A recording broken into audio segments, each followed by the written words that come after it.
Dear students, ভালো আছো নিশ্চয়ই। তা আমরা যতটা এগিয়েছিলাম সেটা হচ্ছে পরমাণুর গঠনে ডি ব্রগলি কনসেপ্ট, যেখানে ইলেকট্রন বা ইলেকট্রনের মতো ক্ষুদ্র কোনো কণা, গতিশীল কণা, তার ভেতরে তিনি দেখেছিলেন বা তিনি দেখিয়েছিলেন যে তার একটা দ্বৈত সত্তার ডুয়েল নেচার রয়েছে। এগুলো পড়েছি আমরা।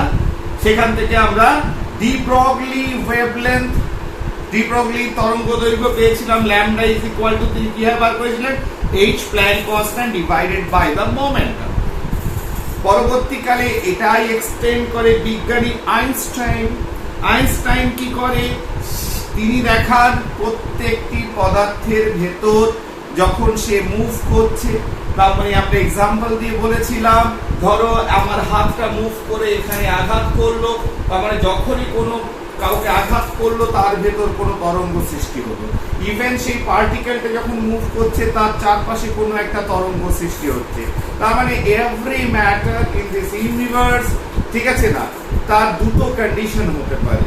একটা, তার ভেতর কণাধর্মী বর্তমান হতে পারে, আরেকটা তরঙ্গধর্ম, সেটাও বর্তমান রয়েছে, ঠিক আছে না। এবং তার পরবর্তীকালে যখনই আমরা এই কোয়ান্টাম মেকানিক্স এটা নিয়ে বলেছি, যেখানে ডুয়াল নেচার অফ ম্যাটার, প্রত্যেকটা বস্তুর যে দুটো ধর্ম রয়েছে, ঠিক আছে, এটা নিয়ে কাজ করেছে।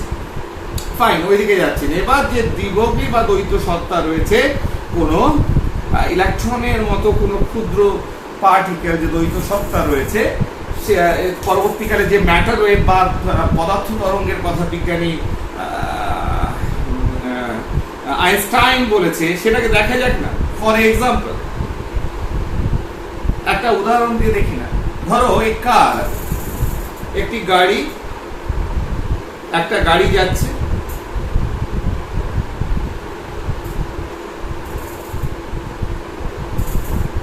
দিস ইজ এ কার। ধরো এটা 1000 kilogram, mass is 1000 kilogram, velocity হচ্ছে ধরো 70 কিলোমিটার পার আওয়ার, ঠিক আছে, 70 কিলোমিটার পার আওয়ারে এই গাড়িটা মুভ করছে। ক্লিয়ার? তাহলে ল্যামডা সমান কি, h বাই mv। h কত, 6.627 into 10 to the power minus 34 joule second. Mass কত, 1000 কিলোগ্রাম। এটা কনভার্ট করো কিলোমিটার, মিটার পার সেকেন্ড, দেখা গেল যে 20, nearly about 20 metre per second, তো 20 মিটার পার সেকেন্ড। তাহলে 3টে আর 1 4টে যদি শূন্য এখানে কেটে যায়, তাহলে যে ভ্যালুটা দাঁড়াচ্ছে nearly 10 to the power minus 30। Lambda value কত, এত মিটার। তাহলে দেখো 10 টু দি পাওয়ার মাইনাস 30, এই রেঞ্জে আমি কি পাচ্ছি, ওয়েভলেন্থ। তাহলে ল্যামডার ভ্যালু কত পেল, এই রেঞ্জে 10 টু দি পাওয়ার মাইনাস 30 রেঞ্জে আমি ওয়েভলেন্থ পেলাম। বোঝা যাচ্ছে না, যাচ্ছে? তাহলে যখন এর ওয়েভলেন্থ এতটাই কম, তার মানে ওয়েভলেন্থের ভ্যালু, ল্যামডার ভ্যালু যখন এত কম পাচ্ছি, তাহলে সেক্ষেত্রে সেই ওয়েভটাকে আমরা কি কনসিডার করব, নো, সেই নেগলিজিবল।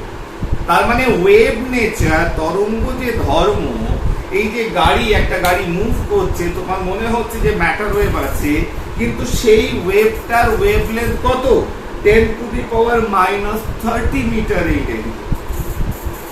তাহলে ল্যামডার ভ্যালু এত কম পাওয়া যায়, ওয়েভলেন্থের ভ্যালু, তরঙ্গ দৈর্ঘ্যের ভ্যালু, ফলস্বরূপ তোমার ওই যে ওয়েভটা, সেই ওয়েভলেন্থটাকে আমরা কনসিডার করি না। ওই ওয়েভ নেচারটাকে, তরঙ্গ ধর্মটাকে আমরা কনসিডারেশনের ভেতর আনি না। ক্লিয়ার? সেইটাই ধরো ইন টার্মস অফ, যদি আমরা ইলেকট্রনের বার করে দেখি, বলে স্যার ইলেকট্রনের তো দ্বৈত সত্তা আছে, তাহলে ইলেকট্রনের ক্ষেত্রে কেমন হবে এই ডি ব্রগলি ওয়েভলেন্থ। তাহলে সাপোজ ইলেকট্রন তুমি থমসন এক্সপেরিমেন্টটা করো, এক্সপেরিমেন্ট কার? বিজ্ঞানী জে থমসন, যেমন ক্যাথোড রে। তাহলে this is a cathode tube. ছবিটা ভালো হচ্ছে না, বারে বারে মুছে দিচ্ছি।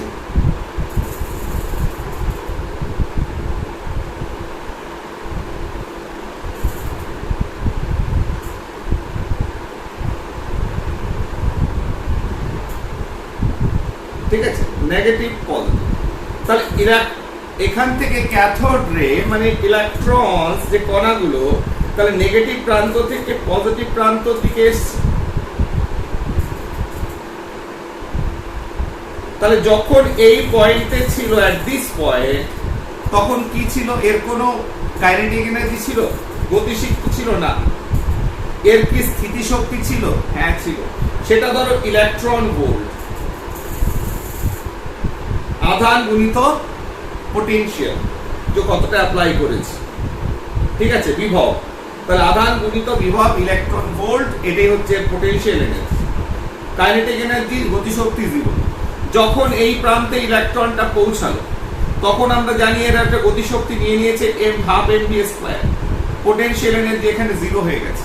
তাহলে এই দুটোকে যদি ইকুয়েট করি, এক জায়গায় করি, যে দুটোর ভ্যালু সেম, কারণ হচ্ছে তড়িতের নিত্যতা সূত্র, শক্তি নিত্যতা সূত্র অনুসারে, তাহলে মোট শক্তি, এই দুটো মোট শক্তি সমান। তাহলে electron volt is equal to half mv²। ঠিক আছে না? অতএব v ইজ ইকুয়াল টু কি? Electron volt 2ev divided by m root over. তাহলে এখানে একটা ভেলোসিটি কার রেসপেক্টে?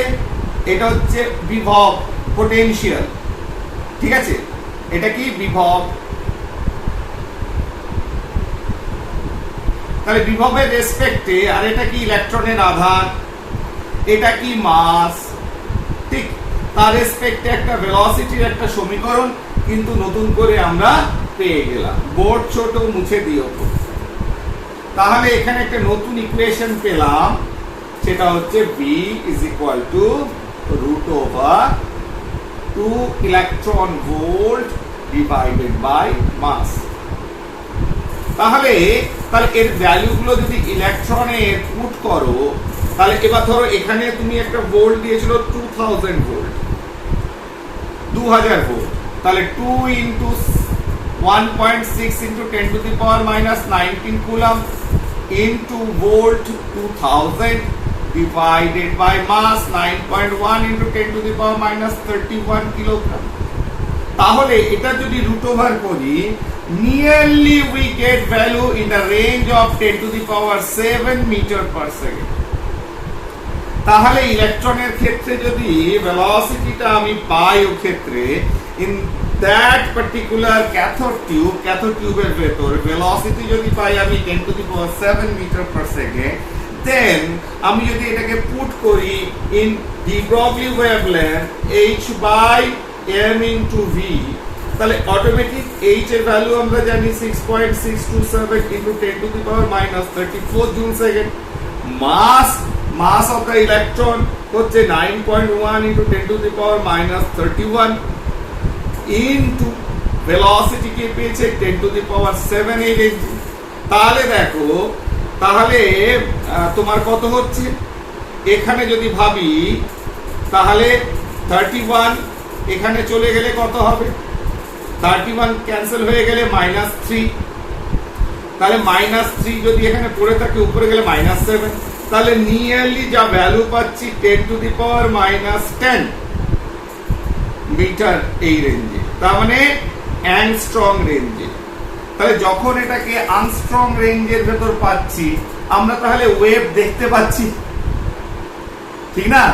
তাহলে অ্যাংস্ট্রং রেঞ্জে যখন এলো, তখন কি হচ্ছে তোমার এর, আমি বোঝা যাচ্ছে there is a wave character. আরে যখন নেগলিজেবল কাঁপবে, সেই ওয়েভ তৈরি হবে না সেই অর্থে, ঠিক আছে না? তখন আমি বুঝবো কি করে? তাহলে ইলেকট্রনের ক্ষেত্রে যে রেঞ্জে এই তোমার ওয়েভলেন্থটা পাচ্ছি অ্যাংস্ট্রম রেঞ্জে, এটাকে আমরা কনসিডার করতে পারি।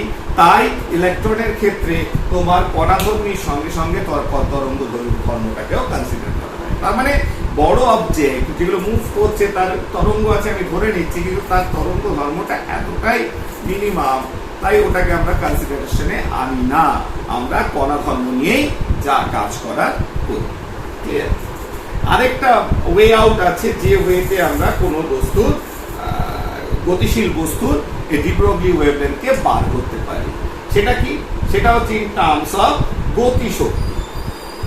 কোন বস্তুর গতিশক্তির মাধ্যমেও আমি তার de Broglie wavelength, de Broglie matter ওয়েভের ক্ষেত্রে আমরা বার করতে পারি।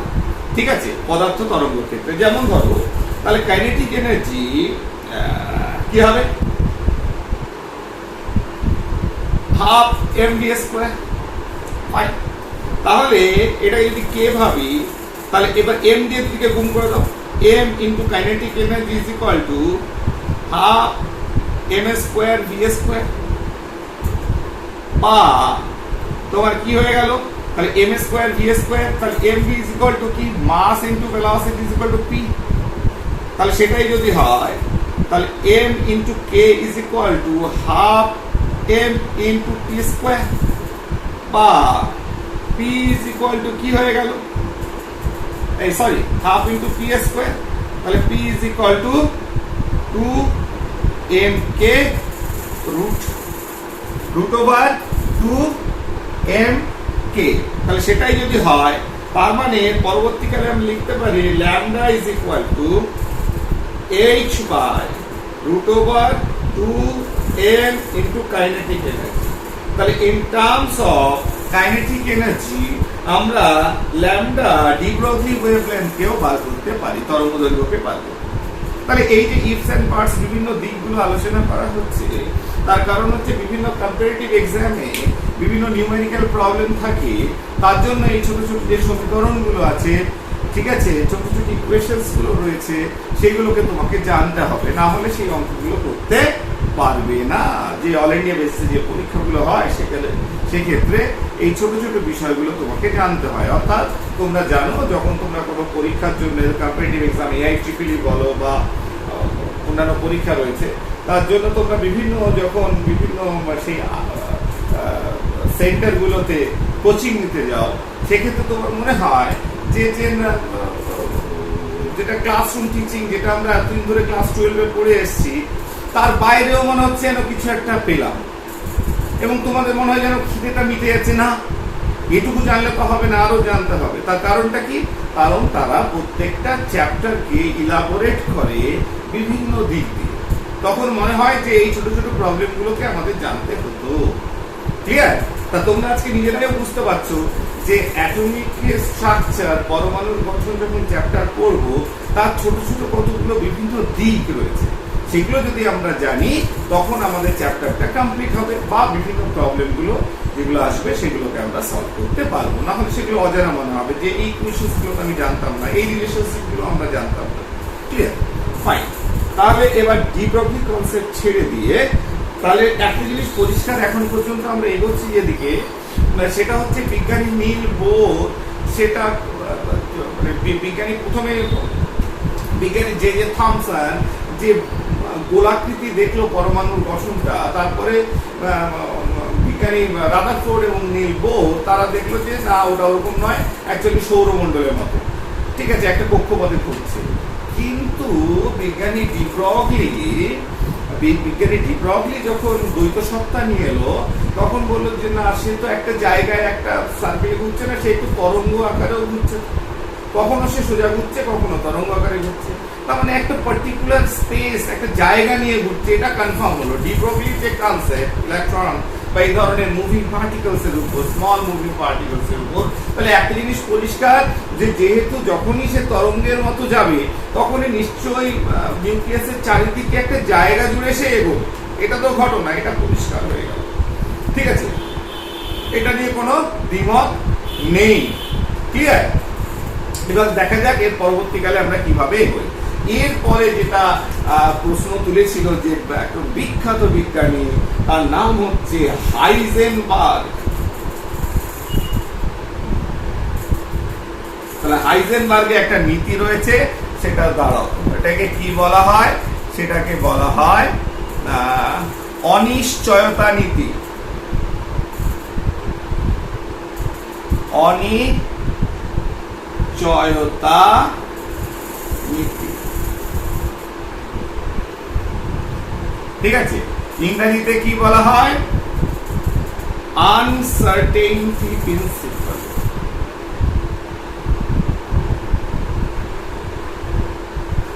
আনসার্টেনটি প্রিন্সিপাল, অনিশ্চয়তা বলে আমি নিশ্চয় নই।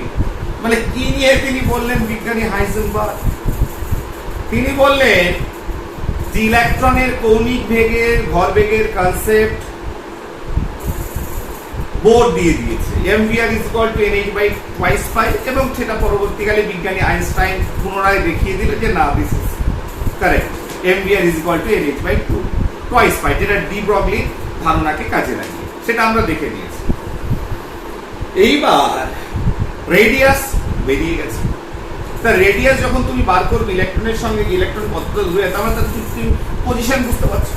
তার পজিশন, একটা ইলেকট্রনের অবস্থান মানে সে কোথায় আছে, নিউক্লিয়াস থেকে কত দূরে আছে, মানে পজিশন। তার সঙ্গে সঙ্গে তুমি তার ভরবেগ, এই দুটো বার করছো। কিন্তু তুমি কি করে এটা সম্ভব? How is it possible? বিজ্ঞানী হাইজেনবার্গ প্রশ্ন তুলে দিল যে একসঙ্গে ইলেকট্রনের মতো ক্ষুদ্র কোনো গতিশীল কণার অবস্থান এবং ভরবেগ একসঙ্গে জানা সম্ভব নয়। বোঝা গেল? বলে কেন? ওয়াই? বলছে তাহলে কি বললেন বিজ্ঞানী হাইজেনবার্গ? যে ইলেকট্রনের মতো ক্ষুদ্র কোনো গতিশীল কণার অবস্থান ও ভরবেগ একসঙ্গে সঠিকভাবে পরিমাপ বা জানা সম্ভব নয়। ঠিক আছে, তার মানে কি?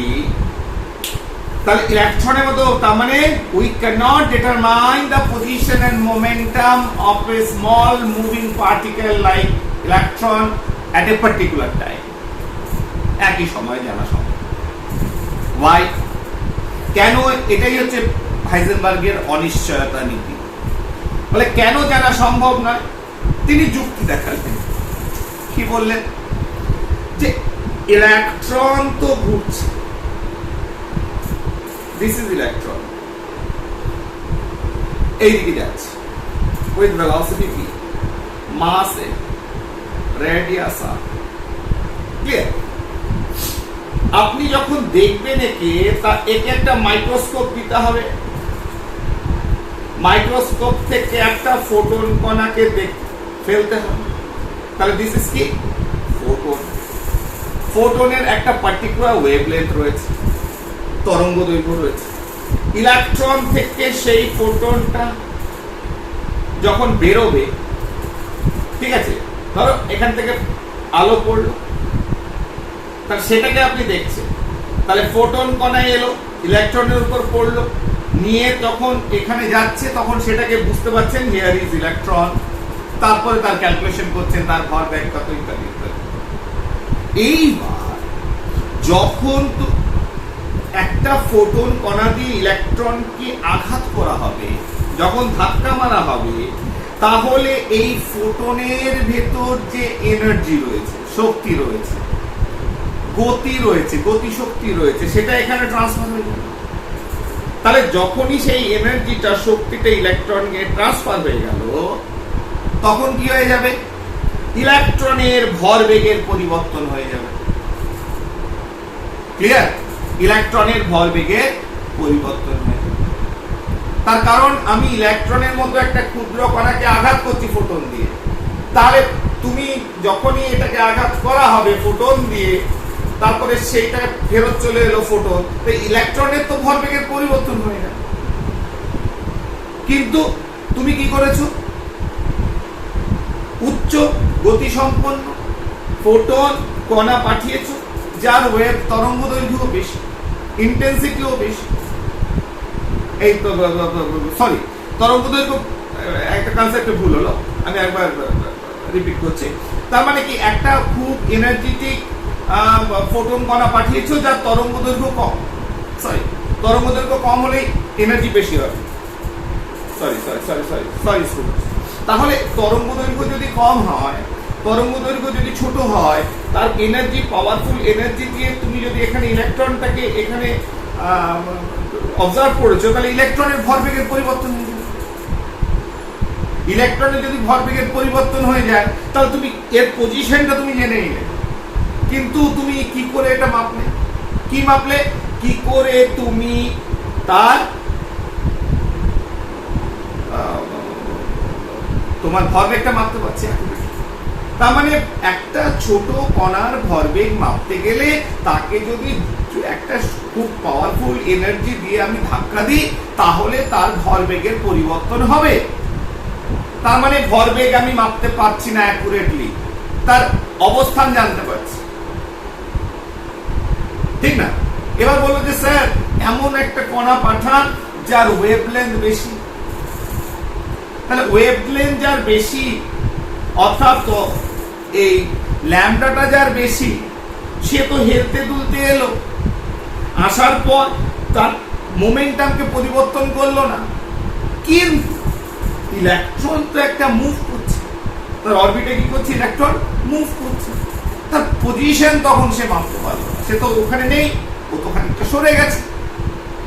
তার মানে যখন তুমি অ্যাকুরেটলি পজিশন মাপার চেষ্টা করছো, কোনো ওয়েভ দিয়ে, ইলেকট্রোম্যাগনেটিক তড়িৎচুম্বকীয় তরঙ্গ দিয়ে দেখার চেষ্টা করছো, অবজার্ভ করছো, তখন দেখা যাচ্ছে যে তার পজিশন মাপতে যাচ্ছি অ্যাকুরেটলি, একটা ওয়েভলেন্থ যার কম, যার ফ্রিকোয়েন্সি বেশি, এরকম একটা ফোটন কণা দিয়ে, তখন দেখা যাচ্ছে তার ভরবেগের পরিবর্তন ঘটে যাচ্ছে, পজিশন অ্যাকুরেটলি মেপে নিলাম। আবার যখন আমি ভরবেগকে অ্যাকুরেটলি মাপছি, যে কম ইন্টেন্সিটির একটা লাইট পাঠালাম, তখন পজিশনটা ঠিক মতো মাপতে পারবো। তাহলে এই ধরনের ছোট কণা, একটা মুভিং পার্টিকেলে আমি দুটোকে একসঙ্গে মাপতে পারবো না একসঙ্গে। তাহলে এই একটা নীতির প্রবর্তন করে বিজ্ঞানী হাইজেনবার্গ। তাহলে কি লিখলেন, ডেল্টা এক্স, এক্স হচ্ছে পজিশন, অবস্থানের অনিশ্চয়তা। কিরকম অনিশ্চয়তা? ধরো দিস ইজ এক্স, এক্স হচ্ছে ইলেকট্রনের অবস্থান বা ইলেকট্রনের মতো ছোট কোনো কণার অবস্থান, মুভিং পার্টিকেল, তার অবস্থান হচ্ছে এক্স। এক্সটা কার থেকে বেশি? এক্স মাইনাস ডেল এক্স, যতটা সরবে তার থেকে বেশি হবে, ইকুয়াল টু কার থেকে কম? X plus del X. ঠিক আছে না? তাহলে দিস ইজ দ্য রেঞ্জ, এর বাইরে বেরোবে না পজিশন। তাহলে এই অনিশ্চয়তা কি পরিমাণ? এই পরিমাণ, এই রেঞ্জে থাকবে, into del p. Del p হচ্ছে ভরবেগের অনিশ্চয়তা, ঠিক আছে? তাহলে একইভাবে p less than equal to p plus del p, p minus del p. তাহলে এই অনিশ্চয়তা থেকে মাইনাস ডেল পি অনিশ্চয়তা থেকে বেশি, প্লাস ডেল পি অনিশ্চয়তা থেকে কম, ছোট। তাহলে এই পরিমাণ অনিশ্চয়তা রয়েছে দুদিকে, ঠিক আছে, ভ্যালুতে। তাহলে it is greater than is equal to h by 4 pi. এটা কার থেকে বেশি হবে? h বাই 4 পাই সমান কিংবা তার থেকে ভ্যালুটা বেশি হবে অনিশ্চয়। তাহলে এইবার এটাকে আমরা কি লিখতে পারি? মোমেন্টাম ইজ ইকুয়াল টু, তাহলে ডেল এক্স মোমেন্টাম, তাহলে দিস ইজ দ্য ইকুয়েশন, যেটা আমি কোথা থেকে পাই? হাইজেনবার্গের অনিশ্চয়তা নীতি থেকে পাই। তাহলে ডেল এক্স পজিশনের অনিশ্চয়তা, ক্ষুদ্র কণা, গতিশীল কণা, ক্ষুদ্র গতিশীল কণা। মোমেন্টাম বা ভরবেগ মানে হচ্ছে ভর গুণিত বেগ। এবার ইলেকট্রনের ভরের তো পরিবর্তন হবে না, তার কোনো অনিশ্চয়তা নেই, এটা দিস ইজ ফিক্সড 9.1 × 10⁻31 কিলোগ্রাম। ঠিক, তাহলে অনিশ্চয়তা ভেলোসিটির হতে পারে। তাহলে এটাকে এই ফর্মে লিখতে হবে, greater than is equal two h/4π। h হচ্ছে প্ল্যাঙ্কস কনস্ট্যান্ট, ঠিক আছে না? বা আমি লিখতে পারি এটাকে del x × del v greater than is equal to h/4π m। তাহলে this is also a form. তাহলে ইকুয়েশনটা আরেকটা ফর্মেও আমরা লিখতে পারি, ঠিক আছে না? তাহলে এখান থেকে এসছে, এটা ইজি। ঠিক, এইবার কি বার করবো আমরা? আরেকটা, তাহলে এইবার চলে এসো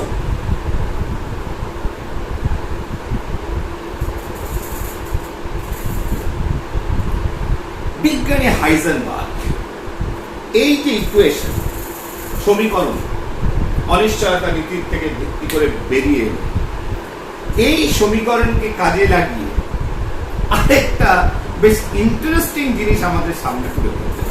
বলে কি? প্রশ্ন হচ্ছে পরমাণুর নিউক্লিয়াসে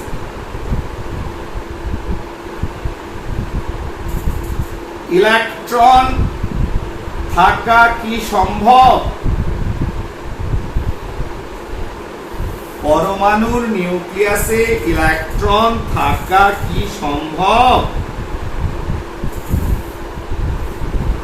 দেখা যায় বিজ্ঞানী হাইজেনবার্গ কি করলেন। দেখো, বিজ্ঞানী হাইজেনবার্গ বললেন, দেখো পরমাণুর নিউক্লিয়াসের যে রেডিয়াস, এটা মোটামুটি 10⁻⁻15 মিটার। তাহলে এই যে ব্যাস, এই ব্যাসের ভেতরে ইলেকট্রন যদি থাকে নিউক্লিয়াসের মধ্যে, তাহলে এর ভেতরে ইলেকট্রন থাকতে হবে।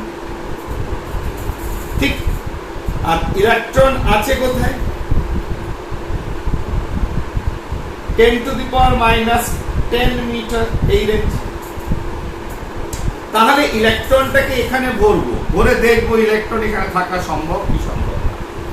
তাহলে এই জায়গার ভেতর যে কোনো জায়গায় থাকতে পারে। তাহলে অনিশ্চয়তার রেঞ্জ হচ্ছে, তাহলে del x ইলেকট্রনের ক্ষেত্রে 10⁻⁻15 মিটার নিউক্লিয়াসে।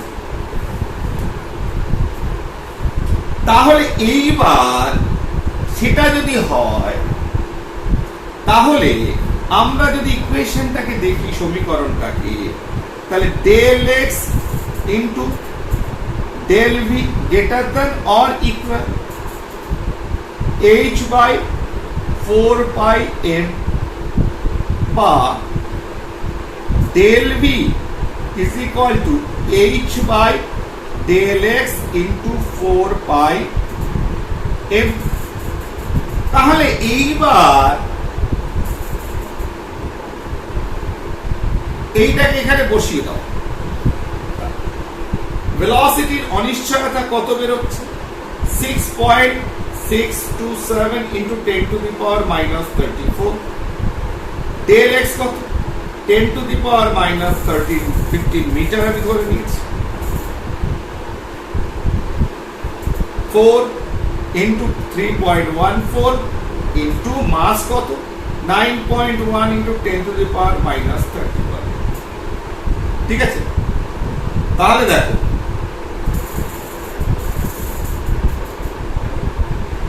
তাহলে কি হচ্ছে? 31, এটা চলে গেলে 3 থাকছে, 15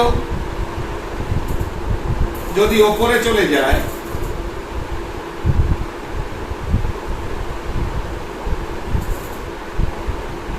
তাহলে 15 যদি ওপরে চলে যায়, তাহলে 3, তাহলে 31 10⁻⁴π × m -31, প্ল্যাঙ্ক কনস্ট্যান্ট -34, 3 10⁻⁻15 15 কে উপরে গেলে 18, আর কিছু নেই তো?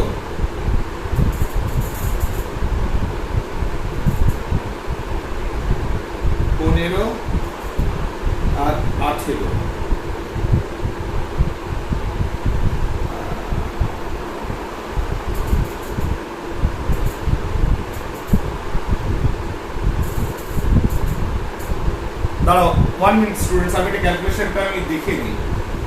h ইজ ইকুয়াল টু এটা হলো 4 পাই m 10 to the power minus 31, এটা হচ্ছে 10 টু দি পাওয়ার মাইনাস 15 রেঞ্জে 3। ও আচ্ছা সরি, তাহলে এটা কত হচ্ছে 10 টু দি পাওয়ার মাইনাস 3। তাহলে এটা যদি উপরে যায় তাহলে কত হচ্ছে, আর মাইনাস 3 মানে 10 টু দি পাওয়ার 12 মাইনাস 12, তাহলে 10 to the power sorry plus 12 into 6.627 divided by 4 into 3.14 into 9.1। তাহলে এইখানে যে ক্যালকুলেশনটা আসবে, এটাকে যখন এই পরিমাণ সংখ্যা দিয়ে ভাগ করব, তার মানে এটা নিয়ারলি আসবে 5 into 10 to the power 10 metre per second. এরকম একটা কাছাকাছি ভ্যালু আসবে 10 to the power 10 metre per second, which is greater than আলোর গতিবেগ। তার মানে আমি ক্যালকুলেশনটা অ্যাকচুয়ালি আমি ভাবছিলাম যে কি করে এই ভ্যালুটা মোটামুটি বেরোয়। তাহলে তাহলে ব্যাপারটা হচ্ছে যে হাইজেনবার্গ দেখালো যে অনিশ্চয়তা তো অল্প বেশি হবে, কিন্তু মোটামুটি একটা ভেলোসিটি গতিবেগের যে মানটা এলো সেটা কত 5 nearly 5 into 10 to the power 10 রেঞ্জে মিটার পার সেকেন্ড রেঞ্জে। তার মানে কি তিনি দেখিয়ে দিলেন যে ইলেকট্রন যদি নিউক্লিয়াসের ভেতর থাকে তার বেগের যে অনিশ্চয়তা যেটা হবে, বেগ কম বেশি যেটা হবে সেটা কোন রেঞ্জে হবে, সেটা কি হবে, আলোর গতিবেগের থেকে বেশি হবে।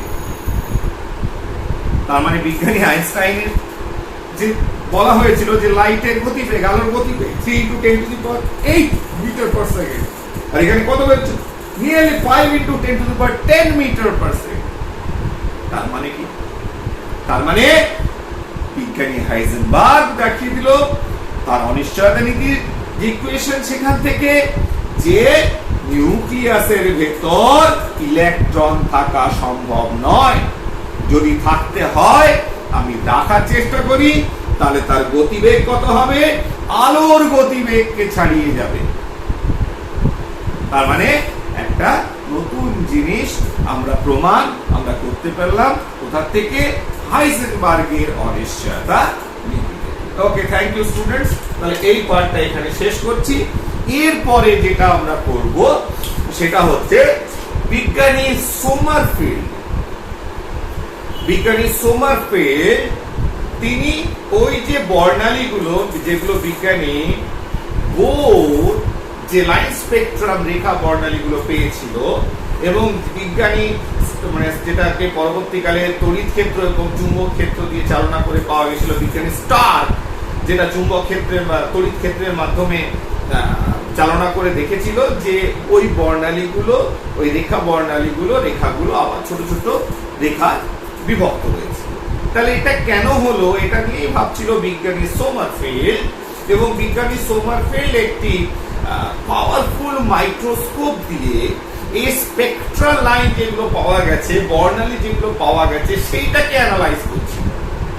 করার পর তিনি সবার সামনে একটা নতুন দিক খুলে দিল পরমাণুর গঠনের, একদম নিউ নতুন জিনিস সামনে নিয়ে এলো। ঠিক আছে না, সেই জিনিসটাই আমরা নেক্সট পার্টে করবো। আশা করি এই পার্টটা ভালো লেগেছে। ওকে, থ্যাংক ইউ।